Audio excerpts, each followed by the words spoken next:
Well, welcome to a new Harry's Garage, and this one's a bit different because what I want to discuss today are fitting tyres to your classic cars, because it's a bit of a bugbear of mine. In my days at Evo, we used to borrow these cars. They were super shiny, fantastic, looked fantastic, and then they arrived with 20-year-old tyres, and 20-year-old tyres don't work like a new tyre.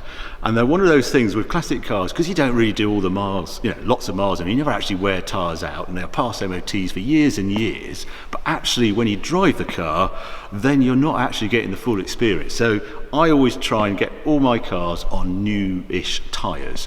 And the Countach, you'll see these tyres here, because today I've got Longstone Tyres here, who I've bought tyres off for years. Dougal Cawley's here as well, and we're going to change the tyres because Pirelli have just introduced a new P7 tyre for the Countach, which is what it was equipped with when it was new. And they've very kindly have given me a set to try, and I've got to hoon around for the next 2 or 3 months in the Countach and then report back. It's a tough life. And where's Dougal? Dougal, come on in. Right here. Good. Hi, Harry. Thanks for coming down. No, it's a pleasure. It's a pleasure, yeah. Yeah. So, you know all about tyres. You've been doing this for a while now, haven't you? Let's hope I know all about tyres. Probably not quite all of it. And I've been doing unusual rubber equipment for since 1999 now, and I'm personally mainly into vintage cars. But all sorts of daft old cars are very much my flavour. And really, what we're doing currently is Pirelli have really jumped in and started producing some really high quality original equipment tyres for cars just like your Countach, which hopefully are going to complement the steering and the suspension and make the car handle the way it did in its day. Well, we better crack on. We're going to get tyres on now, and then we'll have a few more chats with Dougal as we go along. You were saying about this, what's this number here? This is quite cool, Harry. Yeah. This means that these are genuine test tyres out of the very first batch of these P7 tyres for the Countach. Okay. So if we look on the other side, there's a date, it's quite small, but there it is, there's a 4-figure number there, and that says 11/18, and that means that the 11th week of 2018 is when this tyre was produced. And then they've sent this tyre off. Well, almost, and they've sent this tyre off and had it tested on the clever fangled machinery within Pirelli's test centre, and they've now sent them to me saying these tyres are fit for Harry to try on his Countach. So that's a special mark, that one. It's the only one. Yeah. It's a one-off. Wow. Can't wait. Right, anyway, let's get these on, mustn't we? You've got work to do. Indeed.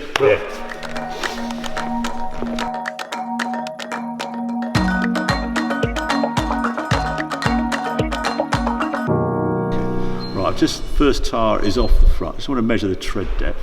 7.5. I do this on the new one. That's 6.5, so that's quite different. I've done 5,000 miles on that one, so I've worn that down. That's interesting that this is less tread depth, but this P7, that was like the ultimate tyre in its day, wasn't it? This was there. Very much so. That's what Porsche were using, and it was Pirelli's performance tyre. As was the P0 Asymmetrico, was a sort of progression of it, and you can see a sort of familiarity between this bit of the tyre and this bit here. You can see almost how it's progressed. With these P7s, the Lamborghini fraternity are very keen to get a hold of these because they say the pre-anniversary cars handle so much better on this tyre that's more suited to cars that period. And the Asymmetrico was on the anniversary. So, well, I'm intrigued by that tread depth because I just felt that it was quite a tall tyre. There was almost too much tread, and for a performance tyre, it's like if you look at a Michelin Cup 2 or the Corsa Pirelli tyres, they hardly have any tread at all because you want that solid feel, don't you? And I sense that these new P7s they've done, they're actually lower tread. They look like a performance tyre to me. And that one, I mean, I've done 5,000 miles. I must have had 2 mils. That could have been 8-9 mil tread versus 6.5 from the out tread. But anyway, I'm going to enjoy taking the 6.5 mil up as soon as I can. Competition tyres very much do have lower tread depth to stop that movement in the blocks. I can't get over the advertising around P7 in the day though. It was, you just had to have P7s on your car because of the advertising. It was really cool stuff, wasn't it? They were just cool. I mean, Pirelli somehow, over the years, have managed to somehow make this black rubber, shall we call it a grudge purchase? Yes. Somehow managed to turn a tyre into being sexy. Yes. Well done, Pirelli. That's a very Italian thing. It is. We might call a car a 4-door In Italy, it's a quattroporte. Yeah, they're very good. And I have a collection of Pirelli calendars, though I haven't got any Michelin calendars at all, but I've got quite a set of early Pirelli calendars, and they're covered in P7 tyre treads everywhere, and places you wouldn't normally see a tyre tread on a. I might put some of those photographs in this video. I don't know. I'll see how I feel. But right, anyway, let's get the backs on. Brilliant. Yeah.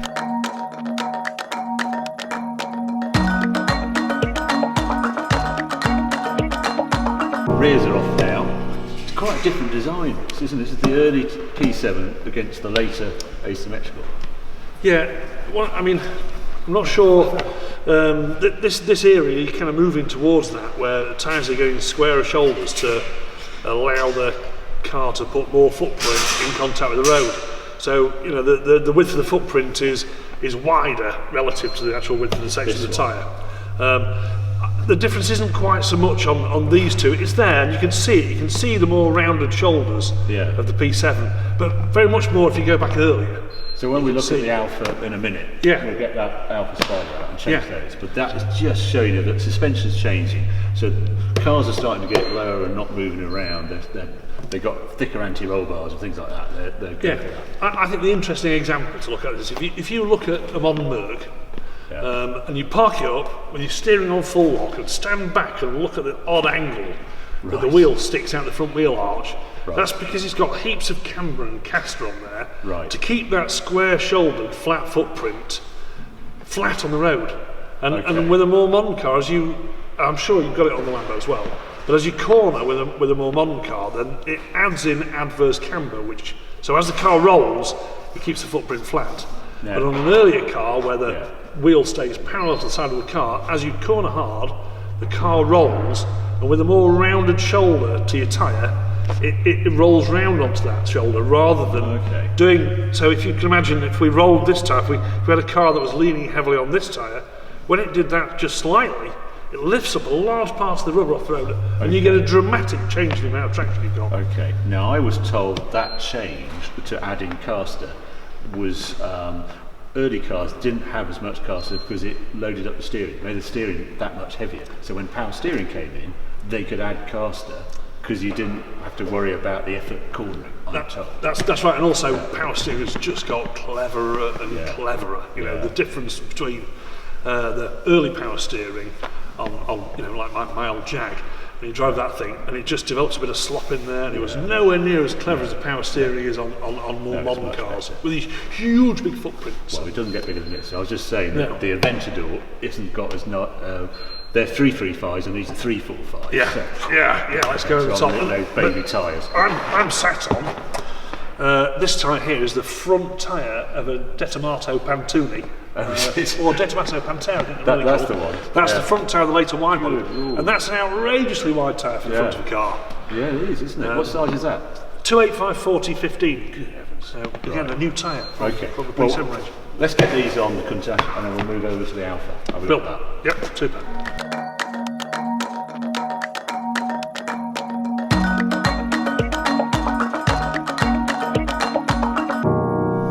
So this is the wheel off the Alpha Spider, and this is quite an old tyre, and it's a modern tyre, and I've almost stopped driving this car because it just doesn't feel right. So that's why I bought these. What age is that tyre? Well, we looked on, found the date code here, and it's the 20th week of 2006. That one. Wow. So that's 12 years old. When they're 10 years old, they've definitely had it. Right. There's varying discussions about what's a reasonable age, but at 10 years, definitely, no matter what you've been doing with them. And we can talk about how much the rubber grips, and that's one element. A lot of the essential oils and things like that have left this rubber, and it's no longer as malleable as it should be and gripping the road as well as it does. So, doesn't move water anywhere near as well as fresh rubber does. So even though this is a more developed tread pattern, and the tread pattern will move water out of the way, the actual compound helps as well. So it just won't be gripping as well as it should do. Well, I found from behind the wheel, it's almost like the tyres are overinflated. They just have a weird sensation. They just don't react to the tyre, to the road like a new tyre. and they don't grip and they're not supple, and you just think, well, there's something very odd here dynamically. And I didn't realise they were quite that old. I would say 6 years on is when you get into the zone to change. But something like that. And now the tyre I bought off you is this one, Cincinnati CN36. Is it? Yeah, 36. Yeah. And that's the proper tyre for this car, isn't it? So this is the rounded look. It is a round look. Now, this car originally would have had a 165/14 on it. But you've got wider rims on here. I have. Which is an upgrade a lot of people did. Yes. And little like sports cars like this, stuck with nice thin tyres to keep the handling progressive. Because these days it's a rear-wheel drive, lightweight car, and you drove on the throttle. Right. So progressive handling was an important thing, arguably more than ultimate grip. Okay. So what we've got here is we've got a period. Well, 1968 CN36 came out.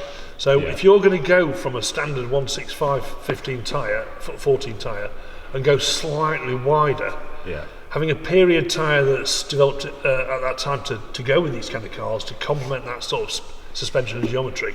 So again, one of the more noticeable things you'll spot here is the more roundedness of the carcass.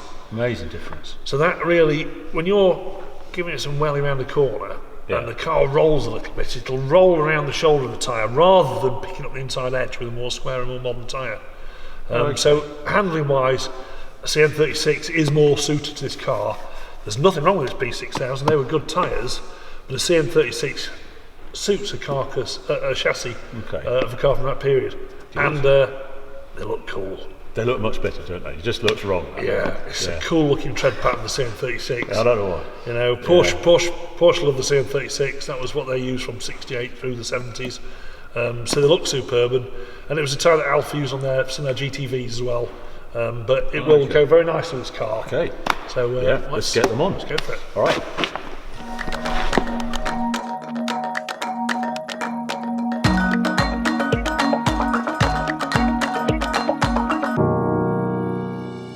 Right, this third car now we've done. This car I also put new tyres on over the winter.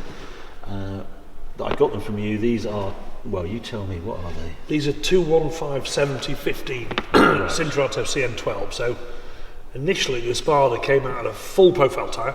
So if they don't mention in this case 205/70, they don't mention it, then that means it's 80% profile. So the first one's 205 millimetres wide, and 80% of 205 mil is the height of the sidewall.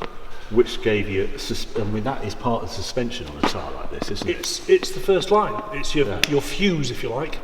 So, Espadas, loads of other cars, loads of Lamborghinis, Maseratis, Ferraris. Well, no, sorry, Lamborghinis, but Maseratis and Ferraris fitted a 185/16 tyre. And then 16-inch rim and 185 mil section tyre, wide, and 80% of the width of the tyre was the height. And then in 1964, Pirelli developed the CN72, and they developed a way of making a 205 section tyre. Because that was wide. They didn't do wider than 185 then. That was it, wasn't it? Pretty much. Was nothing on the shelf. There was able to get a high speed rating as a radial. And then the CN72 was able to get the sort of speed rating you needed to fit on a 150 on an Espada, a Miura. The first Miuras are on them. 5,000 GT Maseratis, 500 super fast Ferraris, all fitted 205/15s. And actually, the first early Silver Shadows fitted a 205/15s there, radial tyre too. So, and then they went to a 215/70/15, which is about the same diameter but a bit wider. So on the Espada, they put slightly wider rims on to enable the wider tyre on there. And then, shortly having done that, they went to power steering, which is what you're about to do now as well. And that happened to so many cars when they went for a wider tyre. They went 70 profile. Couldn't do steering. I put power steering on this, and of course it transforms how you use the car. Disappears. Modern power steering as well is so clever these days. It makes a big difference.